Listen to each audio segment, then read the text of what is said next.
Welcome to Black Women's Health. I'm Dr. Rahman. Today I have the pleasure of speaking with Dr. Singh, who is a leading researcher in gynecology and women's health at Johns Hopkins University School of Medicine. Today we will be discussing his recent article regarding cost effectiveness of ultrasound screening for uterine fibroids in the United States. So there is a general trend in increased diagnosis of uterine fibroids across the world. The quality of life scores for women with fibroids are equivalent or worse for a person who's been diagnosed with diabetes, congestive heart failure, breast cancer diagnosis. Wow. So these are things that make you shake your head, right? Right. And in every single one of these studies, it was a systematic review that we did in 2020. In every single one of these studies, what we evaluated was the quality of life score for individuals pre-intervention and post-intervention for uterine fibroids. And in every single scenario, when a person received care for uterine fibroids, their quality of life scores are staggeringly different and they improve post-intervention. So we know that fibroids have a significant impact on the way people are living their lives. And Mm-hmm. you can imagine why, if a person is bleeding because of fibroids, and this is something that I've heard as a researcher in fibroid care for this last decade. The person is, okay, I don't know how much I'm going to bleed this week. I have to travel for work or I have to go to a family appointment. I, first of all, can't wear white because it'll be difficult. What if I bleed through my pads? Absolutely. I have to take X number of underpants so that I have enough options in case I bleed through my pads that I can manage my Right. time. It is so much anxiety. It is so much anxiety and pre-planning for these scenarios that fibroid symptoms are heavy menstrual bleeding, a lot of bulk symptoms, a lot of pelvic pressure is chalked to normalization of Yeah. a menstrual cycle symptomatology. Yes. That's just the way my period is. Yes. Yes. So I think that is what contributes to a woman living with symptoms, but not realizing that it could be managed through a lot of interventions and prevented. The progression of symptoms can actually be the progression can be slowed, or in some cases, really, a reset can be done with interventions that are available currently. Have you been able to identify or see that there really is a racial disparity in terms of the frequency of diagnosis, the care and diagnosis, the treatment related to fibroid tumors, in terms of racial disparity? So, unfortunately, fibroids is one of those conditions where there is uh, Black women are disproportionately affected by fibroids. And in terms of the biology of the disease, there seems to be early onset of symptoms in Black women compared to white women.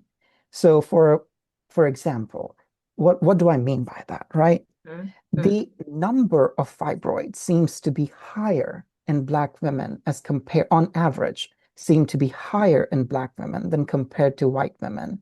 The onset of symptom is in the early third decade. So 21 to 25, Mm. Black women become more symptomatic for fibroids, versus the peak for symptoms occurs a little bit later in the second half, like 25 to 30 years for white women. The symptoms as well seem to be more severe in Black women compared to white women. So there is definitely a disparity in which the disease presents. And on top of that, we're well aware of there are systemic issues in terms of accessing care and what care pathways are offered across the spectrum of healthcare systems, because not all minimally invasive treatment options are suited for all patient populations, depending on where you are in terms of family building, in terms of whether the services are available where you live. So all of those things, I do believe, lead to a little bit of access as well as biological difference in the way the disease is experienced by Black versus white women. There's always, in the literature that we have evaluated for uterine fibroids, even for symptomatic women experiencing fibroids, there is a 3 to 5 years delay in diagnosing uterine fibroids. So we wanted to understand, was there a way to reduce that diagnostic delay for women in the United States? And one of the ways to look at this intervention of ultrasounds, either transabdominal or transvaginal ultrasounds, to look for uterine fibroids, which, by the way, is highly specific as well as sensitive in either of those modes of ultrasounds, is very much moderately available throughout the country, and in specific areas, highly available to all individuals. So the question was, is there a utility in creating a screening program for uterine fibroids, thereby identifying these tumors, these benign tumors, early enough so that we could connect individuals to care, either preventative or therapeutic? And within therapeutic, both medical or surgical, minimally invasive or a hysterectomy if the need arises for that person. So that was the real reason behind doing a cost effectiveness study, because it was not just the early diagnosis leads to better or earlier preventative care. It was not just the fact that we can have risk reduction if we diagnose a condition early enough and have a better treatment option, less invasive treatment option for women. And if that wasn't sufficient reason to do the study, and I know peace of mind is such an important question for women, because so many times the diagnosis is empirical. Having that focused diagnosis by an ultrasound gives peace of mind. And we wanted to evaluate that and look if it was cost saving or cost effective to do a screening for uterine fibroids early. The good news is there are parts in women's health which have standardized screening programs. We do pap smears, we do breast mammograms, Yes, we and do. those are other examples of cost-effective and cost-saving strategies in healthcare, in gynecologic care, right? And the reason why ultrasound seems to be the golden opportunity in Mhm. terms of using as a mass screening instrument is ultrasound is a relatively uh, economical way Mm. of doing the screening on large scale. The results, especially for uterine fibroid diagnosis, are quite highly sensitive and Mm. specific. You can find an ultrasound as small as 1 centimeter to a fibroid, which again, clinically, you can diagnose a person who's not pregnant, but sometimes it can be a 24 weeks to 36-week uterus, depending on the size of the fibroid, Right. but gives an opportunity which is accessible. But and that is actually one of the reasons why why we gravitated toward that as a modality, because women are already aware of what having an ultrasound Right. experience looks like. Right. So we wanted to look at the cost analysis and a cost effectiveness analysis of individuals who, when screened, these are women between the ages of 25 to 54 years, living in the United States, half of them receiving ultrasound screening for fibroids, and the other half not receiving ultrasound screening for fibroid. Thing is, even though the prevalence rates, which is stated 70% in white women and 80% in Black women by the age of 50, Fibroids just don't crop up within that decade. These fibroids have been growing over a period of time. Yes. It's just that that's the time, unfortunately, so many people get that formal diagnosis of fibroids because they're getting recommended for a hysterectomy. Mhm. That's why the number looks so high. But these fibroids have been growing over the second, third, fourth decades of these individuals' lives. And that is what we're trying to avoid, or at least give more options to individuals who want fertility sparing options, who want to keep their uterus. So those are the reasons why we wanted to have a very, very conservative approach towards in our model. When we ran this model, we found that it was not just cost effective to do this annual screening for ultrasounds in all age ranges, but it was also cost saving for the healthcare system. And then within those populations, A, receiving the screening, or B, not receiving screening, that's when the proportion of about 30% of women reporting symptomaticity comes into play in this model, because we wanted to be highly conservative in the way we created this model, because that's one of the major limitations of most model-based analysis. So we wanted our model to be exceedingly conservative when it came to women that could be symptomatic or asymptomatic. So at 30% symptomaticity within those two arms of whether after receiving a diagnosis of fibroids. In this case, when we say ultrasounds are not just cost effective, but also cost saving, it means that the incremental cost effectiveness was actually in negative, which means that it is exceedingly cost effective to do this. And it's also going to save additional money to the healthcare systems providing care for uterine fibroids. Okay. Those are the two things. And in addition, from the human perspective, it Yes. in our model, it added about um, 20.7 million QALYs for US women when ultrasound screening was an option in the arm where ultrasound screening was an option for them. The intervention itself leads to initiation of steps in this model, which then eventually lead to cost saving.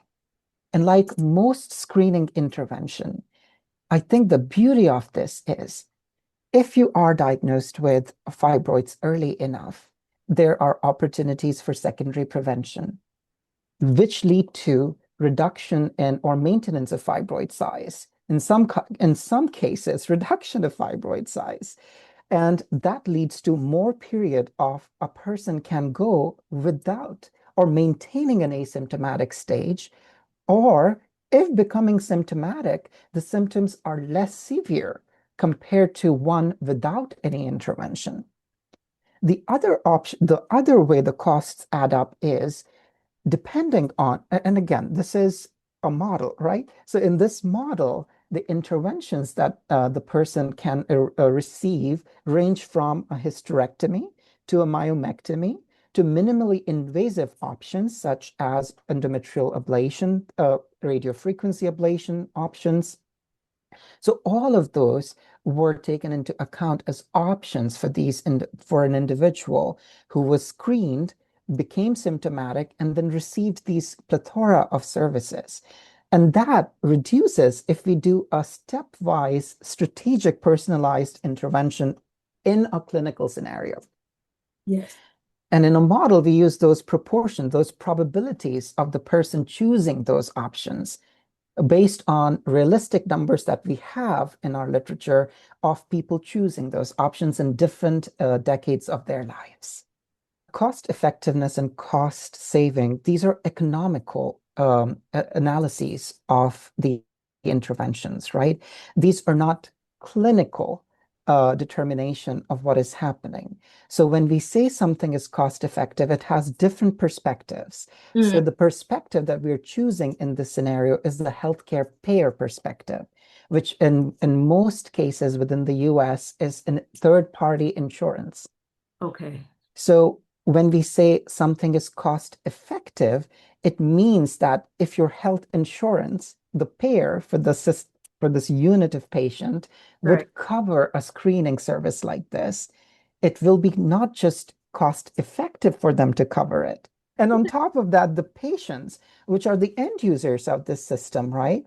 We benefit as patients as well because it is adding qualities to our lived experiences. It is cost effective and cost saving for the healthcare payers, and it is adding quality of life, lived life years to the women who are undergoing that screening. What do I do with this information once I'm told I have a fibroid and I'm asymptomatic at this point? Yes, and that was a big concern of ours as well when we were writing about this paper and these findings.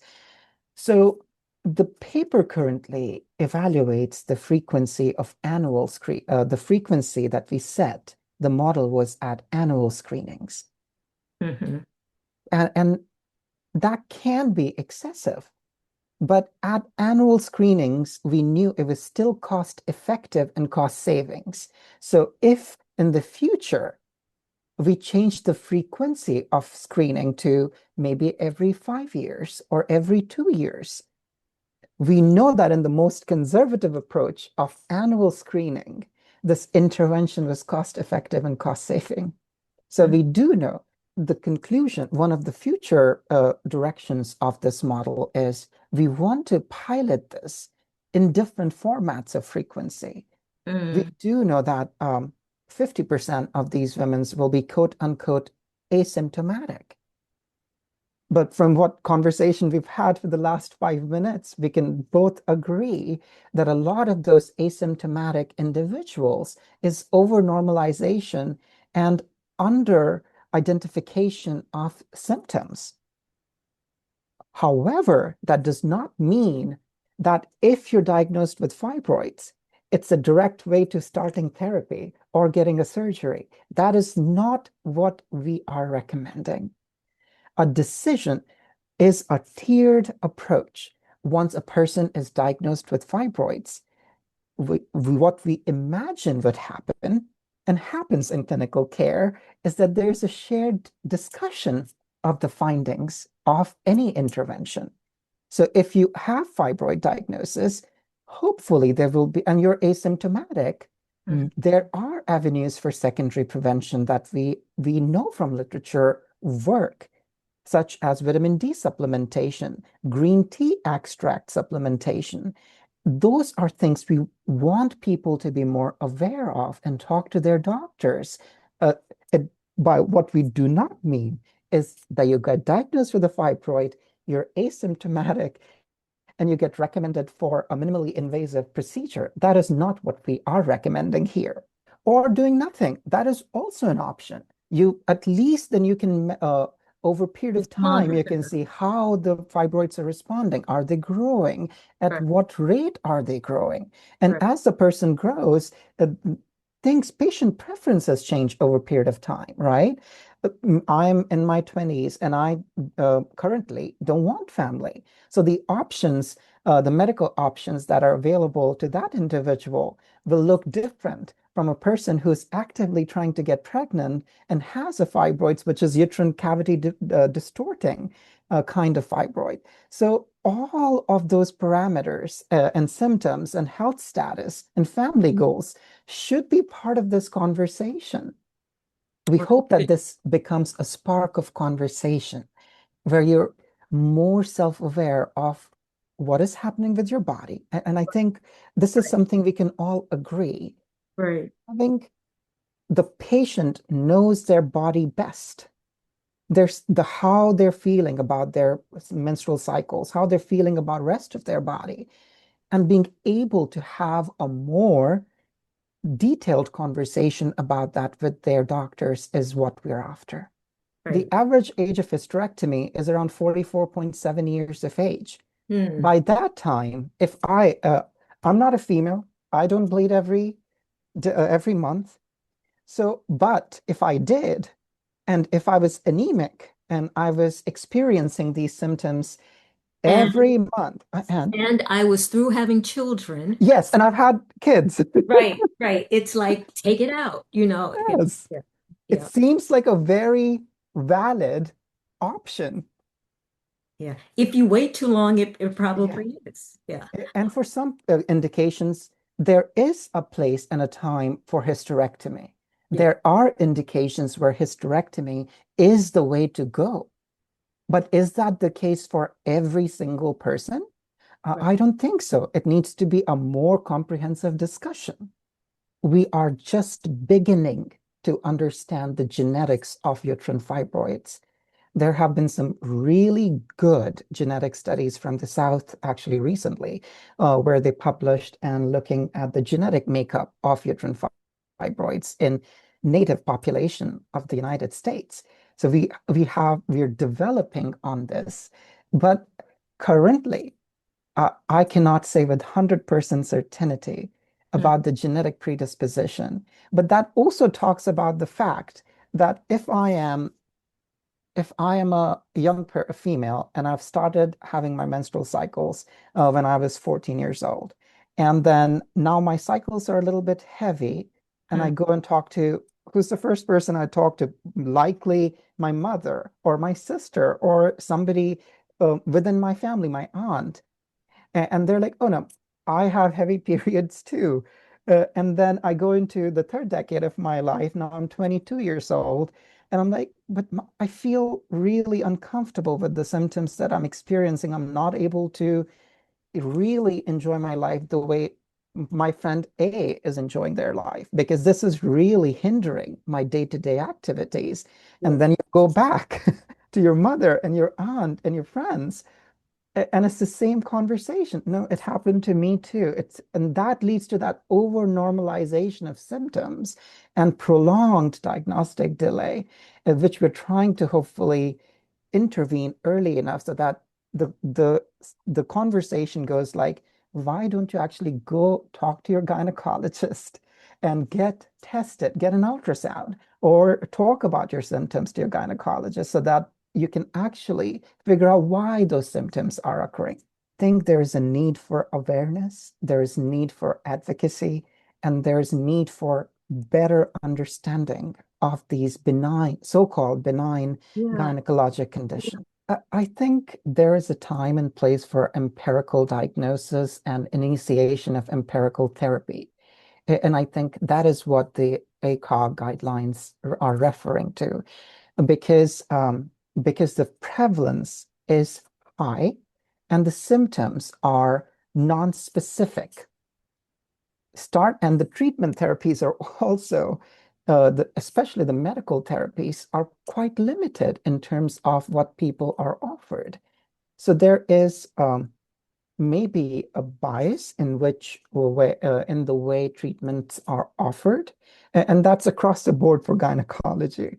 There are limited medical therapeutic options, and there needs to be better investment in science to better understand why the disease is presenting the way they do, identify more ways of both medical as well as minimally invasive surgical options so that people have plethora of options to choose from and hopefully more preventative options as well. So right. if there is a diagnosis of fibroids in your early 20s, and we do know there are some interventions that potentially reduce progression of fibroids, such as vitamin D supplementation, green tea supplements. So there are potential ways of improving this chest of these available options, therapeutic and preventative options, but they need to be investigated more. And I think that is where the ACOG guidelines are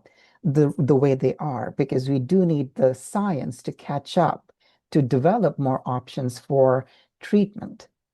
If you believe your menstrual cycle has shifted from where it was something that was normal for you to a place where it seems a little off, you know your menstrual cycle really well. Hmm, Keep a track of it and have a discussion about it. hmm. Now, talking about whether demanding an ultrasound at annual visits, I cannot condone that at this time because this is a model-based evaluation. Mm-hmm. What we need next to happen is a piloting of these findings in real life scenarios, in smaller size first, to see if those gains are actually realized Yes. to a larger healthcare system Yes. and then to maybe a state-based system. And that is the progression I would like this research to see, because a decision model, this tree that we create, the decision tree, is all based on available information throughout the country. Mm-hmm. Now, access is different at different places. A Absolutely. place which just has one obstetric clinic, Yes. you can't expect it to also then add on additional things Yes. because then it becomes inhibitory for delivering all the other wonderful care that women need. Right. Right. So I think the next sensible step for this research on potentially having ultrasound as a screening option requires piloting these findings into a smaller population and progressively see if these gains are realized continuously as we increase that access to larger sects of the population. Thank you, Dr. Singh. And to our listeners, until the next time, take care.